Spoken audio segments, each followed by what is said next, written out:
बिस्मिल्लाहिर्रहमानिर्रहीम। Dear students, आज जो हम टॉपिक डिस्कस कर रहे हैं वो है राइट एंगल ट्रायंगल।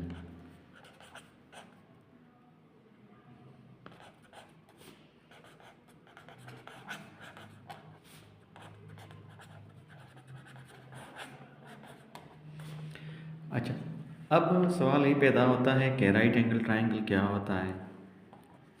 ए ट्रायंगल, डिफिनीशन इसका ये है, ए triangle having one right angle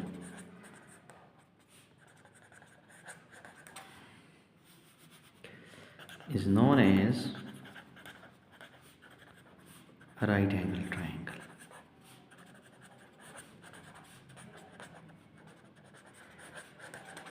ठीक है। अब ऐसा ट्रायंगल जिसमें एक एंगल 90 डिग्री की हो, that is right angle triangle means that an angle equal to 90 degree. Figure से हम ये करते हैं, एक सा फिगर बनाते हैं। अगर हमारे पास ये एक ट्रायंगल है ए बी सी,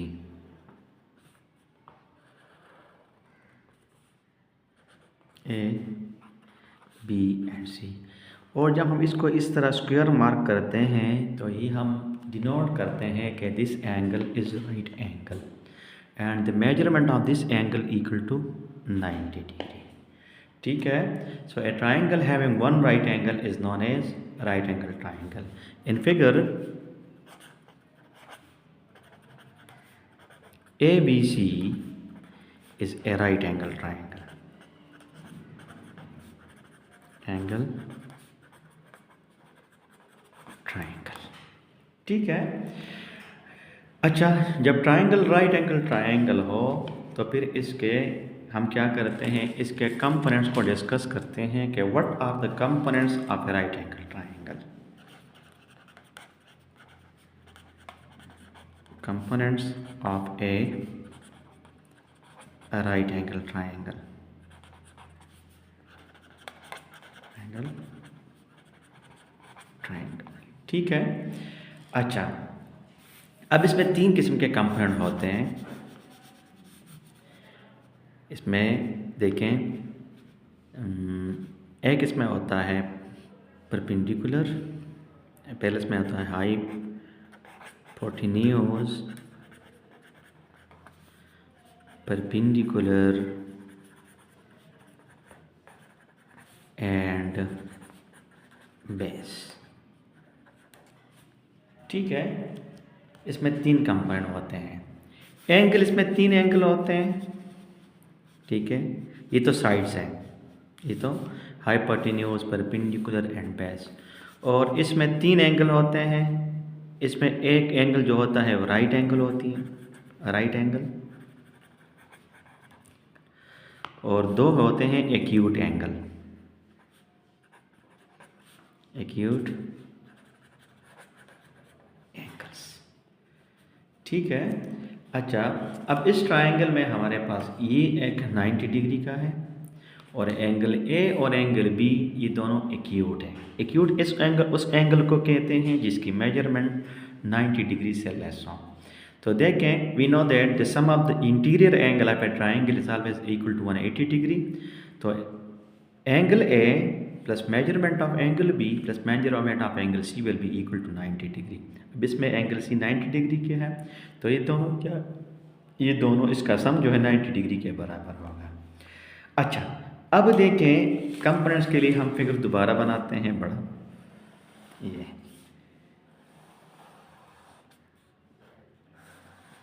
ये हमारे पास ट्रायंगल ए बी सी है। इसमें ये एंगल 90 डिग्री की है, ठीक है। और इसमें ये एंगल एक्यूट, एक एक्यूट एंगल है, सही है।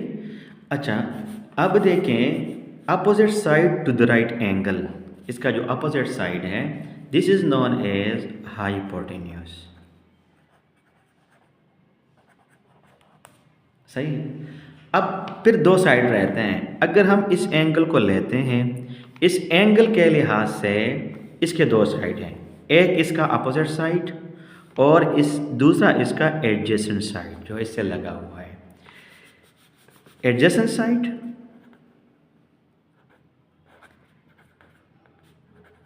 adjacent to angle B and opposite to angle B, opposite to angle B. ये जो opposite to angle B है, this is known as perpendicular,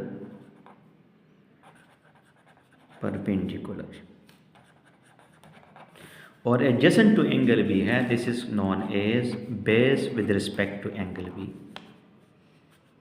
this is known as base. तो इस triangle में हमारे पास AC जो है, side AC, this is hypotenuse, और BC जो है, BC ये हमारे पास है बेस, और AC जो हमारे पास है AB, यस नहीं इसमें ये AB है, अच्छा, और AC जो हमारे पास है this is known as perpendicular.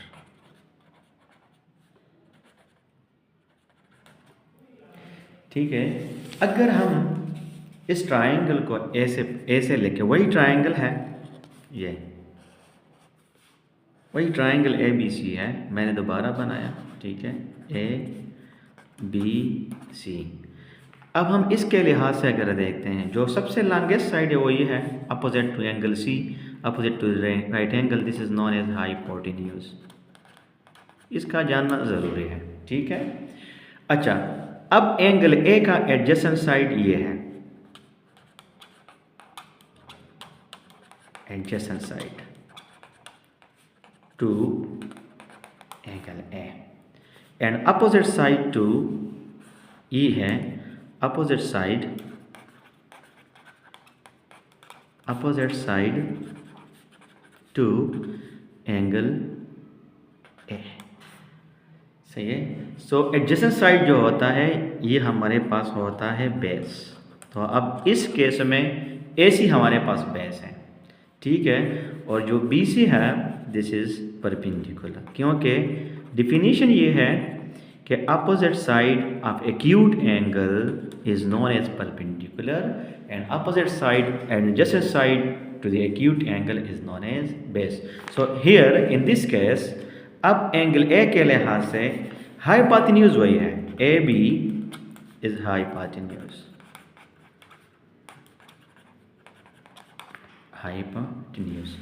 और अब AC जो हमारे पास है, AC ये बेस है, और अब BC के जो हमारे पास है ये परपेंडिकुलर है, ठीक है। So these are the component of a right angle triangle with respect to acute angle, ठीक है। अच्छा, अब इसमें जो हाइपोटेन्यूज ये सबसे बड़ा साइड होता है, ठीक है, हाइपोटेन्यूज चेंज नहीं होता, और बाकी परपेंडिकुलर और बेस एक्यूट एंगल के लिहाज से चेंज होते रहते हैं, ठीक है। उम्मीद है आपको राइट एंगल ट्राइंगल के कंपोनेंट समझ आए होंगे।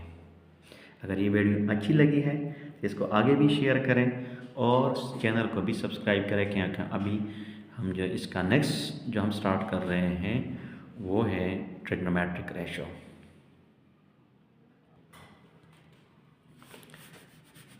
अच्छा, अब हम डिस्कस कर रहे हैं trigonometric ratio.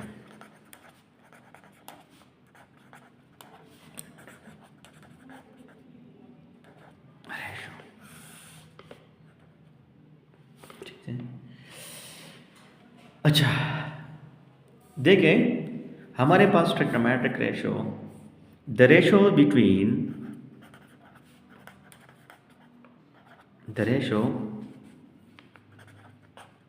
between the sides of a right angle triangle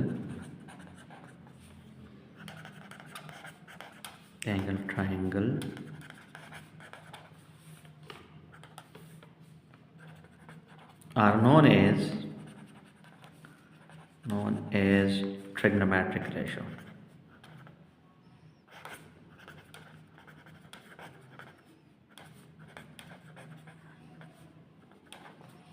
Are known as trigonometric ratio. ठीक है। अच्छा, अगर हमारे पास एक राइट एंगल ट्राइंगल है, सपोज ये हमारे पास एक राइट एंगल ट्राइंगल है ABC, ठीक है। अच्छा, जिससे पहले हमने डिस्कस किया था कि ये एंगल जो है ये राइट एंगल है, तो इसका opposite side hypotenuse. Angle A के लिहाज से हमारे पास ये perpendicular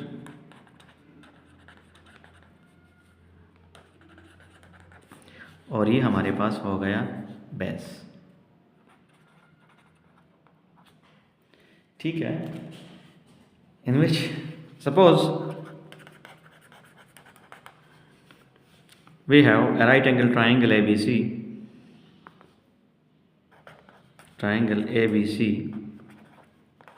in which angle C is equal to 90 degree, ठीक है। सो इसमें AB जो है, AB ये इसका हाइपोटेन्यूज है, AC परपेंडिकुलर है, सॉरी AC बेस है और BC परपेंडिकुलर है, ठीक है। अच्छा, अब देखें इसके 3 साइड्स हैं, तो इसमें हम 6 ट्रिग्नोमेट्रिक रेशो को बना सकते हैं मैक्सिमम, ठीक है। And each trigonometric ratio has its own name, each trigonometric ratio has its own name.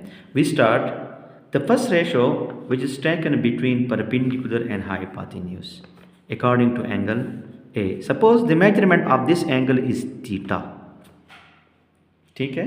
इसका जो मेजरमेंट है इसका वो 30 डिग्री है, 40 डिग्री है, वट एवर मे बी।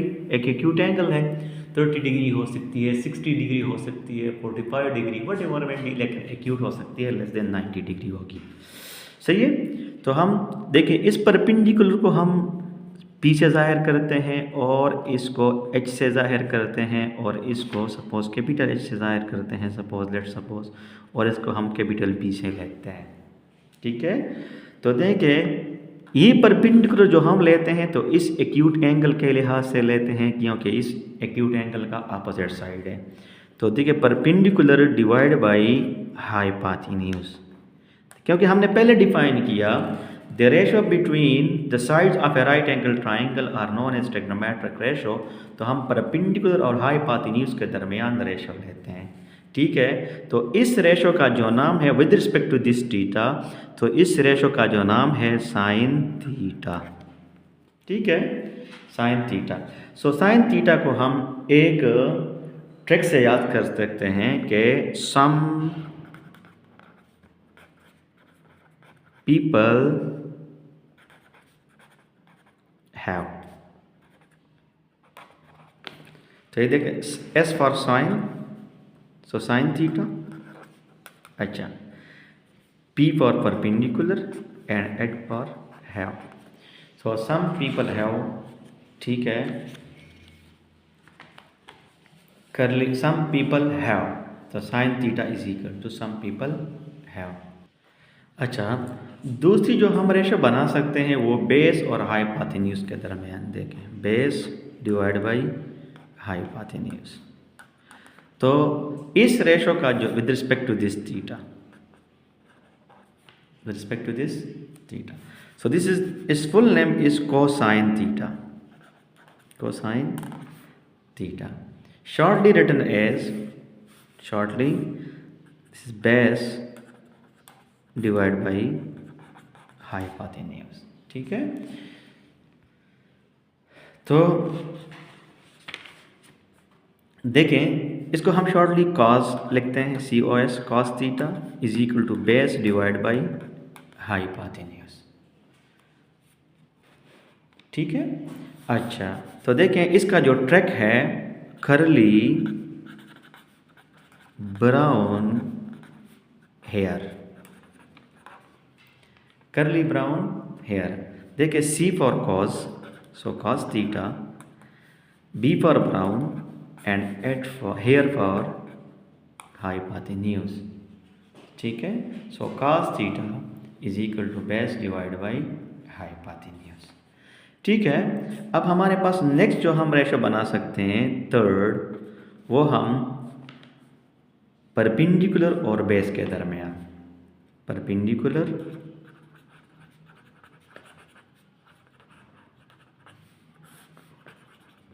और बेस के दरमियान। ठीक है, अब जो परपेंडिकुलर और बेस हमने सपोज किया है वो हमने according to the acute angle A या दिस एंगल थीटा के लिहाज से हमने सपोज किया है।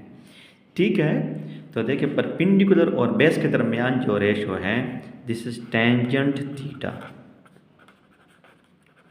टेंजेंट थीटा, और टेंजेंट को हम शॉर्टली राइट करते हैं TEN थीटा। ठीक है, और परपेंडिकुलर को हमने P से डिनोट किया है P और डिवाइड बाई B। ठीक है, तो हमें हाँ अच्छा इसका जो क्लू है through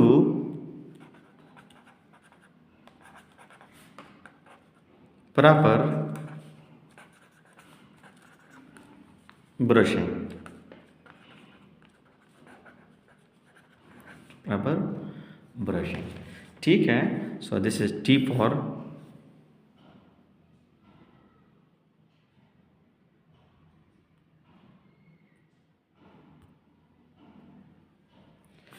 okay, T for tangent